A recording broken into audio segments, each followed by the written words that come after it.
ত্রয়োদশ সংসদ নির্বাচন জোরসোরে প্রস্তুতি সারছে ইসি। এমন কোনো জায়গা নেই যেখানে বিএনপি চাঁদা তোলে না, বলছেন ফয়জুল করিম। এবং সর্বশেষ জানাবো, মসজিদের ছাদে 8 বছরের শিশুর মর্ধ, পুলিশের ধারণা ধর্ষণের পর হত্যা। শুনছিলেন সংবাদ শিরোনাম, এবারে বিস্তারিত। এমন কোনো জায়গা নেই যেখানে বিএনপি চাঁদা তোলে না, বলছেন ফয়জুল করিম। ইসলামী আন্দোলন বাংলাদেশের সিনিয়র নায়েবে আমির মুফতি সৈয়দ মোহাম্মদ ফয়জুল করিম বলেছেন, এমন কোনো জায়গা নেই যেখানে বিএনপি চাঁদা তোলে না। মুফতি ফয়জুল করিম বলেন, আজকে বিএনপি চাঁদাবাজের অবস্থাটা কি? এমন কোনো জায়গা নেই যেখানে চাঁদা তোলে না বিএনপি। আমরা প্রতিদিন খবরের কাগজ দেখছি, এগুলো সামান্য। বরফের উপর অংশ যা দেখা যায়, নিচে তার চেয়ে অনেক বেশি থাকে। যতটুকু প্রকাশ পায় তার চেয়ে 1000 গুণ বেশি তারা চাঁদাবাজি করতেছে। তিনি বলেন, আওয়ামী লীগের সমস্ত সম্পত্তি দখল করেছে কে? এস আলম গ্রুপের সম্পত্তি কার কাছে? এস আলমের গাড়ি কার কাছে? খুঁজে দেখেন, আমার খোঁজার দরকার নেই। ফয়জুল করিম বলেন, 2001 থেকে 2005 পর্যন্ত শুধু দেখেছি খাম্বা কেস, মনে আছে তো? কারেন্টের খাম্বা কেস, ট্রান্সফার কেস, হাওয়া ভবন, কত ভবন আমরা দেখেছি। এখন দেখছি 9 মাসে 150 খুন। মুফতি সৈয়দ মোহাম্মদ ফয়জুল করিম বলেন, আমাকে একটা বক্তব্য শোনান, যে বক্তব্যের কারণে বিদেশি বিএনপি ভোট নিবে। একটা ন্যারেটিভ আমাকে দেন, একটা যুক্তি আমাকে প্রেস করুন, যে যুক্তির মানুষ বিএনপিকে ভোট দেবে। বিএনপি 1991 থেকে 96 ক্ষমতায় ছিল। যে বিএনপি 2001 থেকে 2005 সালে ক্ষমতায় ছিল, সেই বিএনপি কেন 1996 কিংবা 2008 সালে ক্ষমতায় আসতে পারেনি কেন? বিপুল ভোটে হেরেছে কেন? বিএনপিকে ভোট দেওয়ার একটা কারণ আপত্তি দেখাতে পারবেন না। যদি বলেন উন্নয়ন, এর চেয়ে 1000 গুণ বেশি উন্নয়ন করেছে আওয়ামী লীগ, 1000 গুণ বেশি।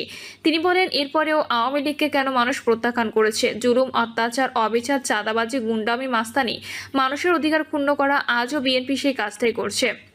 জুলুম করছে, অত্যাচার করছে। আওয়ামী লীগ এত উন্নয়ন করার পরে যদি দেশের মানুষ তাকে প্রত্যাখ্যান করে, তাহলে আপনি তো ক্ষমতায় আসেন নাই, আপনাকে প্রত্যাখ্যান করতে পারে না।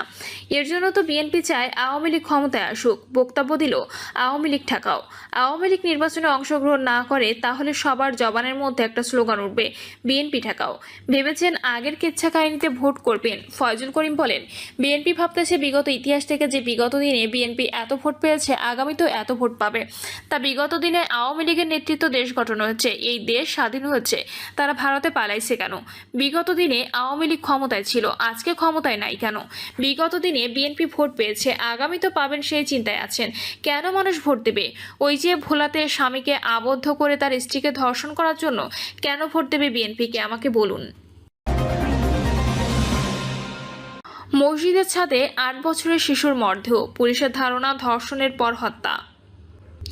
ব্রাহ্মণবাড়িয়া সরাইল উপজেলার ঘটে গেছে এক মর্মান্তিক ঘটনা। বাড়ি থেকে নিখোঁজ হওয়ার একদিন পর মসজিদের ছাদে পাওয়া গেল শিশু মাইমুনা আক্তার ময়নার নিথর দেহ।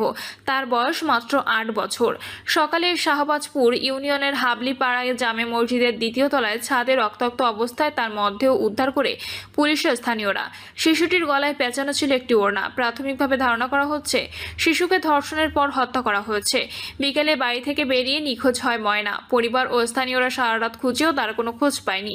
পরদিন সকালে এক ব্যক্তি মসজিদের ছাদে মেয়েটির মরদেহ দেখতে পেয়ে বিষয়টি জানায়। পরে ঘটনাস্থলে উপস্থিত হয় পুলিশ।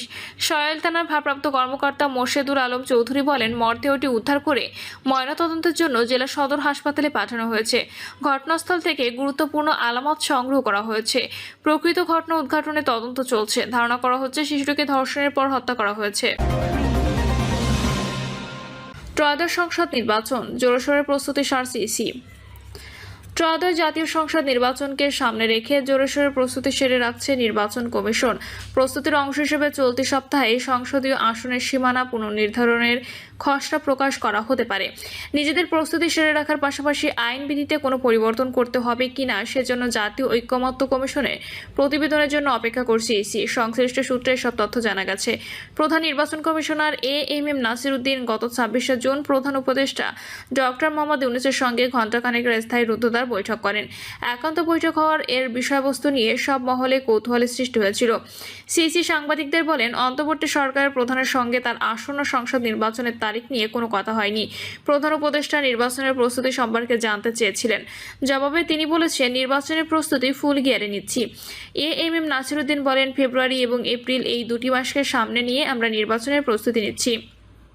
যখনই সরকার নির্বাচন করতে চায় আমরা যাতে করতে পারি। নির্বাচনের তারিখ ও শিডিউল আপনারা যথাসময়ে পাবেন। কোনো কোনো দলের পক্ষ থেকে জাতীয় নির্বাচনের আগে স্থানীয় সরকার নির্বাচনের দাবির বিষয়ে সৃষ্টি আকর্ষণ করা হলে সিসি বলেন, প্রধান উপদেষ্টা স্থানীয় সরকার নির্বাচন নিয়ে তো কিছু বলছেন না, তিনি জাতীয় নির্বাচনের কথাই বলে যাচ্ছেন। আমাদের মূল ফোকাস জাতীয় নির্বাচনে।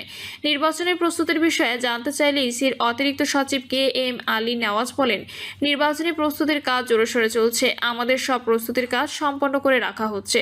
নির্বাচনী সরঞ্জাম কেনাকাটার বিষয়ে জ্যেষ্ঠ সচিব আক্তার আহমেদ বলেন, তারা সেপ্টেম্বরের মধ্যে কেনাকাটা সম্পন্ন করার চেষ্টা করছেন।